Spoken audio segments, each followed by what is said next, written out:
Sejak dilantik sebagai Direktur Utama BPJS Kesehatan oleh Presiden Republik Indonesia pada bulan Februari 2021 lalu, Ali Gufron Mukti berhasil membumikan BPJS Kesehatan sebagai instrumen JKN di masyarakat. Buktinya, target 98% rakyat bisa terlindungi kesehatannya sudah mendekati kenyataan. Lantas, apa saja langkah yang telah dan akan dilakukan olehnya untuk mewujudkan universal health coverage di Indonesia? Simak obrolan Man of Session dengan beliau.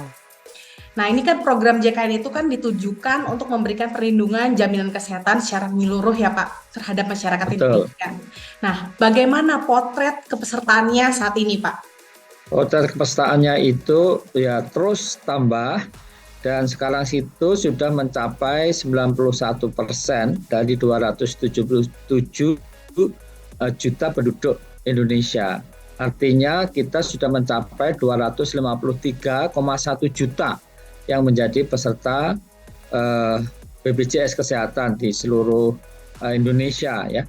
Dan itu kemudian menjadikan BPJS ini pesertaannya tidak saja cepat ya, karena menurut katakanlah jurnal ya Political and Economic Aspect of the Transition to Universal Coverage yang ditulis oleh William D. Safdorf ya dan kawan-kawan, itu umumnya memang lebih dari katakanlah 12 tahun atau bahkan 127 tahun ya, seperti di Jerman, di Belgia dan lain sebagainya. Itu istilahnya seratusan tahun lah gitu.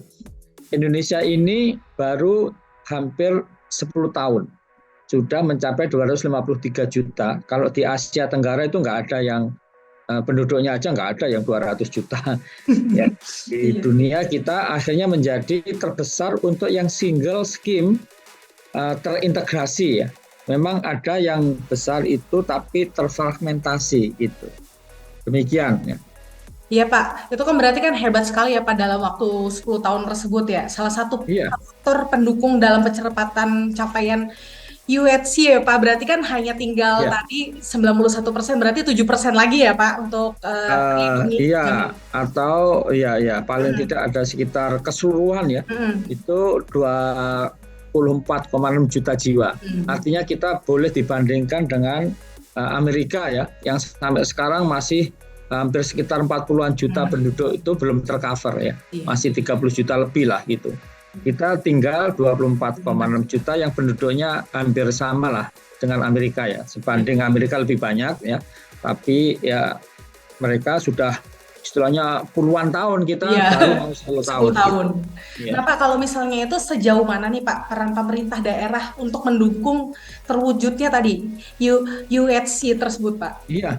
Pemerintah daerah itu bagus sekali, komitmennya tinggi. Sekarang sudah lebih dari 234 ya kabupaten kota, lebih dari 21 atau tepatnya 22 provinsi, itu penduduknya sudah lebih dari 95% masing-masing dari kabupaten atau kota atau provinsi tadi ya, yang sudah menjadi peserta BPJS.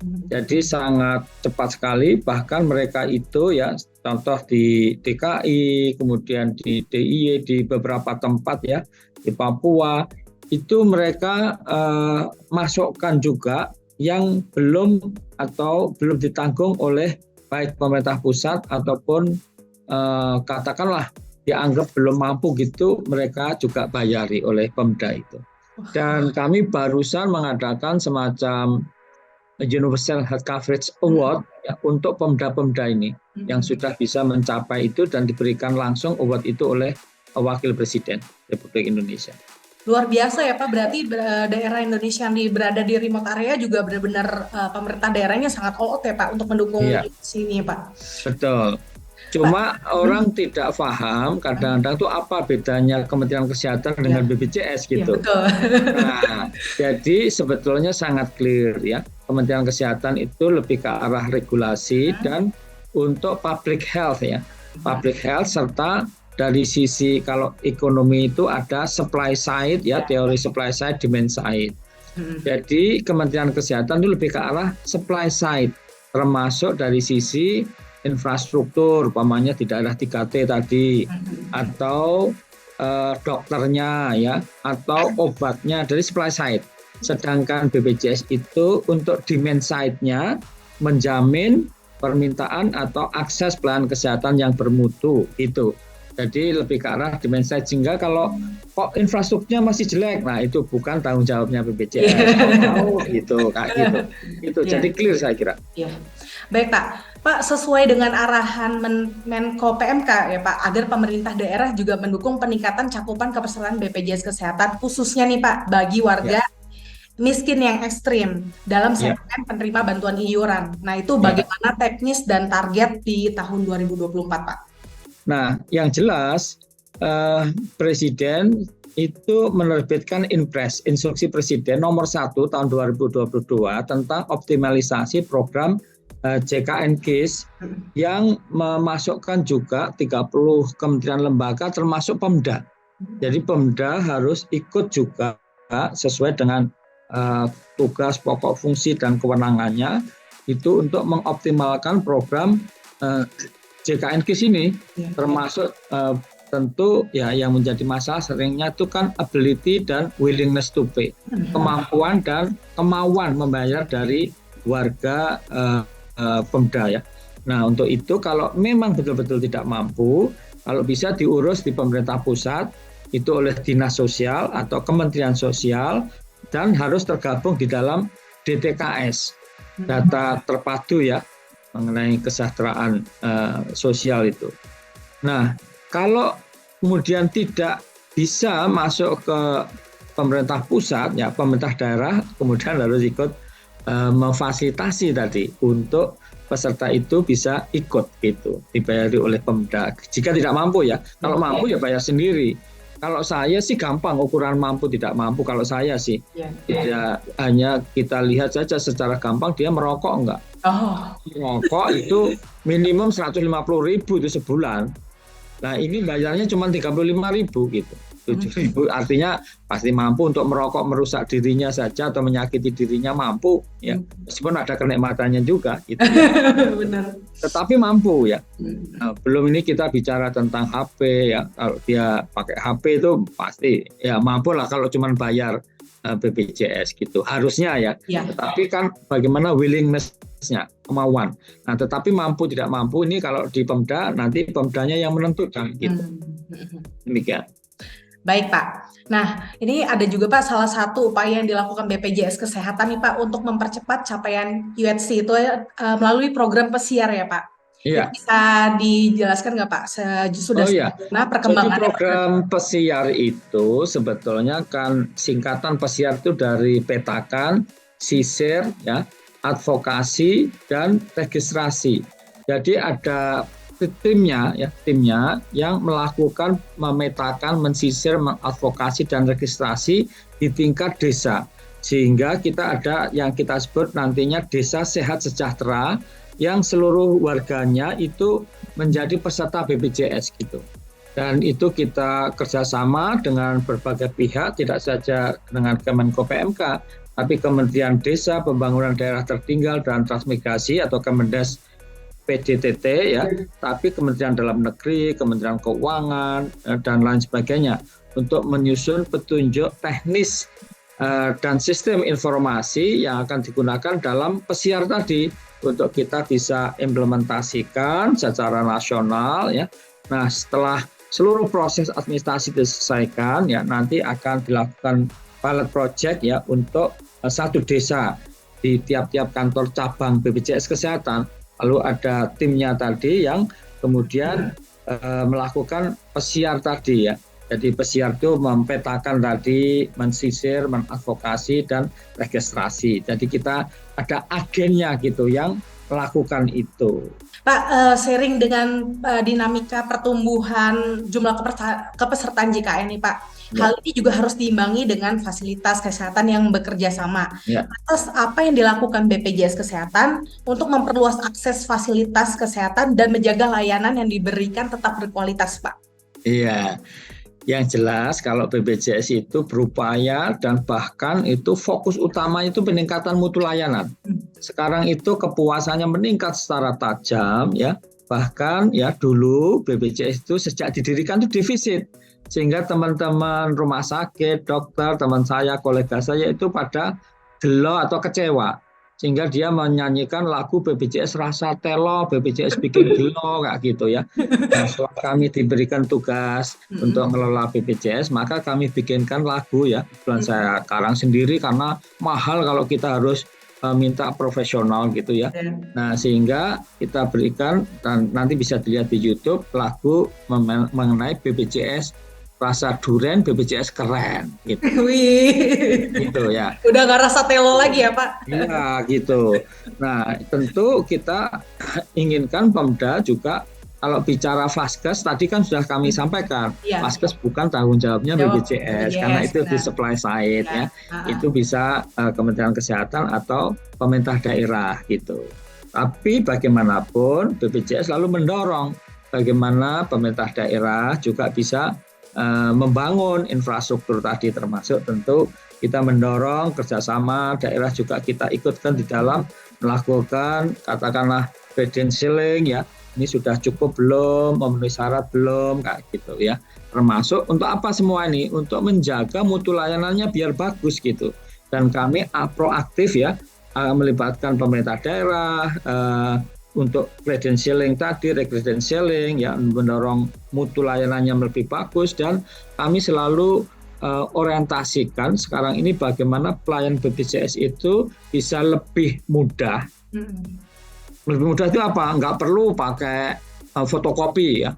Bahkan kita cukup dengan KTP aja, bahkan NIK saja. Nggak perlu kartu BPJS. Bayangkan negara tetangga kita belum bisa loh nih ya. Ada negara tetangga kita yang belum bisa ya. Untuk bisa pakai KTP di Papua, mau pergi ke Jakarta pakai KTP saja bisa. Ini luar biasa. Gitu. Nah itu lebih mudah. Kami juga ingin lebih cepat. Lebih cepat itu gimana ya? Sekarang antri contohnya. Dulu waktu kami menjadi atau ditugasi, belum ditugasi itu kan SK Presiden sudah beredar gitu. Ada yang ucapkan selamat, tapi ada yang protes-protes ya. Protesnya itu, Pak, kami itu gara-gara peserta BPJS harus nunggu 6 jam, ya, 5 jam.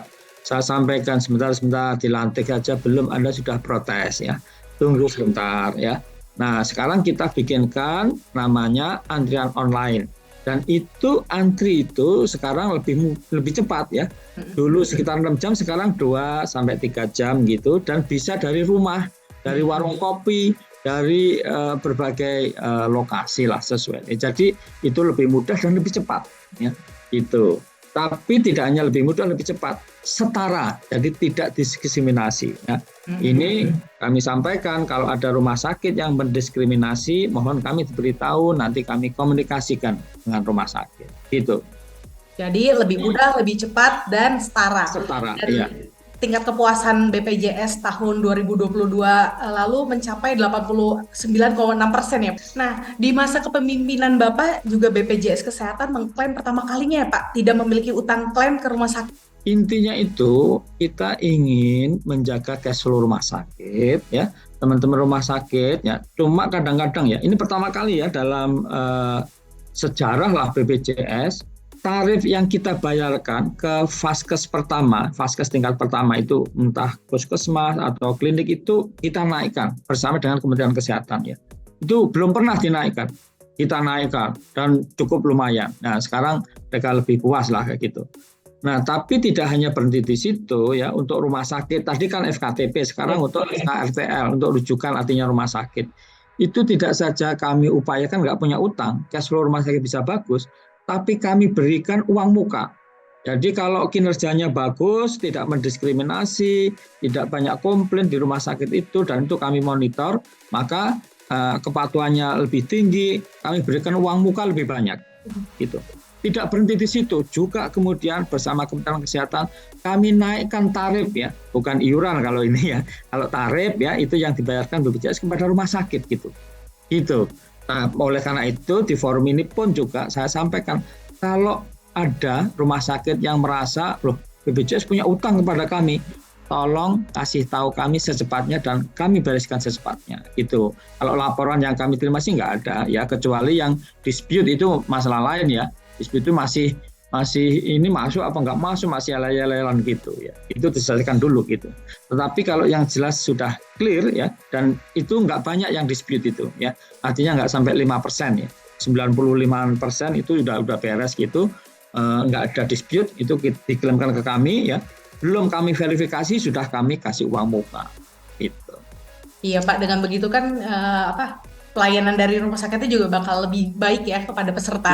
Iya. Nah, memang ya Mbak Gayatri kalau mau coba ya boleh juga ya, tapi nggak perlu sakit gitu. Nah, ini juga dalam pertama kali nih Mbak Gayatri, bahwa orang pakai BPJS itu tidak harus sakit.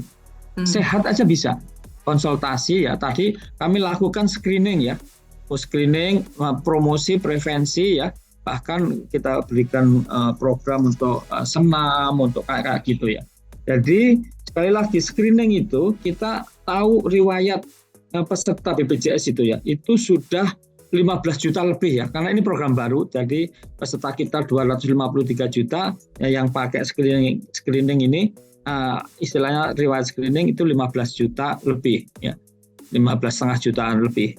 Nah, itu kita bisa mengklasifikasikan orang tersebut sebetulnya punya kecenderungan ya memiliki penyakit gula, penyakit hipertensi atau penyakit lain. Untuk diketahui kalau seseorang itu penyakit gula dan hipertensi, untuk diketahui hipertensi itu menurut survei kesehatan di Indonesia ada 34%. Jadi kalau ada 100 orang itu kurang lebih 30-an orang itu hipertensi.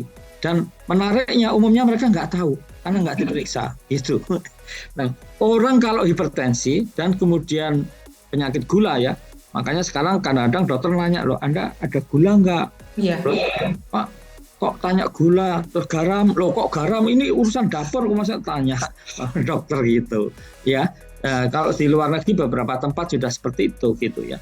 Tapi kembali lagi, kalau 34% ya, katakanlah 30 orang itu hipertensi, kemudian kita lebih kurang 99% ya, itu DM ya, penyakit gula, itu nanti 30% dari mereka ini ya harus cuci darah atau gagal ginjal kronik, ya, kurang lebihnya. Ini data ya, data kita seperti itu. Jadi 30%-nya. Kalau cuci darah itu sekali cuci ya, laundry, ini bukan money laundry, bukan laundry, bukan ya, tapi darahnya yang dicuci, yang di laundry ya. Nah, ini sekali cuci BPJS itu bayar minimum 820.000 ya. Kalau di rumah tipe A BPJS bayar 1,2 juta. Itu sekali, seminggu minimum 2 kali gitu. Untuk sebulan ya berarti 8 kali ya. 8 kali kalau 1,2 ya kira-kira hampir 10 juta gitu ya. Jadi gajinya berapa? Tapi cuci darah untuk sendiri gitu loh. Ini dan jumlahnya ini banyak sekali sekarang ini yang cuci darah nih. Anda bisa lihat klinik-klinik cuci darah khusus cuci darah juga banyak ya. Itu mereka tentu tertolong, dan yang siapa yang nolong ya peserta BPJS. Kita gotong royong ya. Kalau saya tanya ini Mbak Gayatri, nilai gotong royong itu nilai Pancasila dan nilai budaya kita ya. Itu saya mau nanya, ada nggak nilai gotong royong yang hidup bisa dirasakan oleh ratusan juta penduduk Indonesia ya, selain program jaminan sosial? Saya mau nanya, ada nggak gitu? Jadi ini luar biasa ya, luar biasa. Belum lagi kalau saya mau nanya lagi, tolong carikan premi atau harga ya, iuran asuransi kesehatan yang lebih murah dari BPJS dan lebih baik itu. Jadi sayang kalau kemudian ada masyarakat belum menjadi peserta. Dan ini loh, orang sakit itu sering tidak diundang. Makanya orang bijak mengatakan health is not everything, but without health everything is nothing. Kesehatan bukan segala-galanya, tapi tanpa kesehatan, waduh, benar. Wawancara nggak bisa ya. Iya, mau makan enak nggak bisa, mau apa aja nggak bisa ya gitu. Maka jangan sampai terlambat ikut BPJS itu. Karena kalau terlambat waktu dia butuh, nah sakit juga tidak diundang, tiba-tiba datang sendiri, baru daftar BPJS harus nunggu 14 hari itu ya. Tolong segera saja daftar. Dan itu ada lagunya loh, sehat dengan BPJS. Intinya di lagu itu ditanyakan, apakah Anda sudah jadi peserta kayak gitu. Ya, gitu. Kalau yang tadi screening itu bisa penyakit katastropik ya Pak?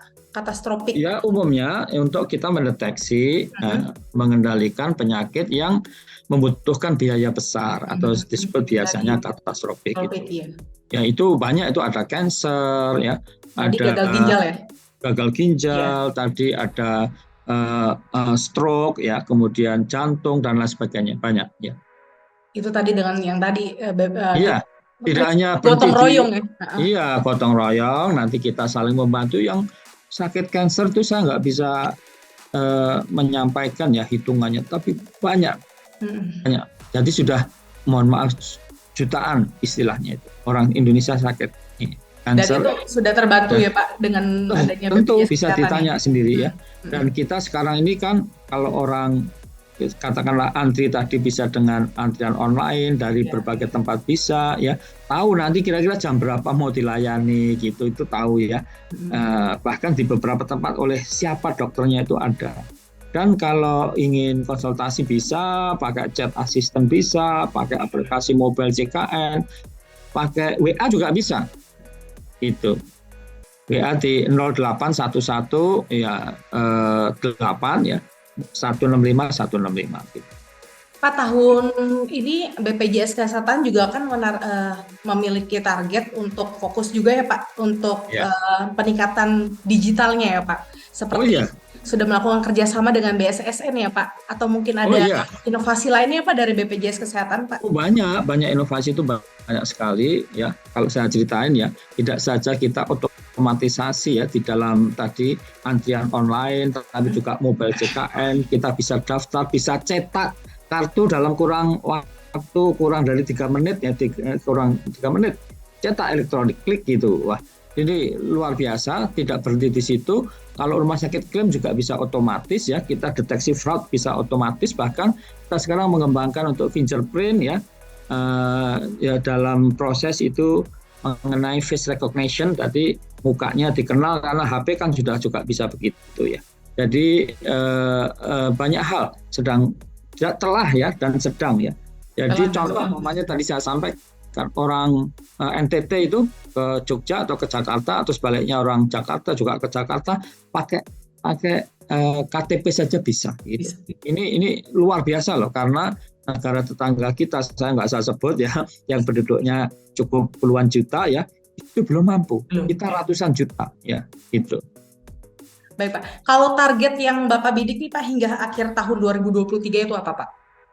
BPJS. Iya, paling dia fingerprint sudah harus selesai ya, dan kemudian kita peningkatan untuk deteksi fraud ya, dan juga kita bisa tentu mengoptimalkan antrian tadi, karena ya antrian itu kalau bisa lebih cepat tadi ya, karena tadi kan kita intinya itu lebih mudah, lebih cepat dan setara tadi. Nah itu kita kuatkan ya dengan berbagai macam pendekatan, pemanfaatan revolusi industri 4.0 dan ekosistem digital ya yang kita terus kembangkan ya, sehingga ya di genggaman ini BPJS ada di genggaman gitu oleh peserta gitu.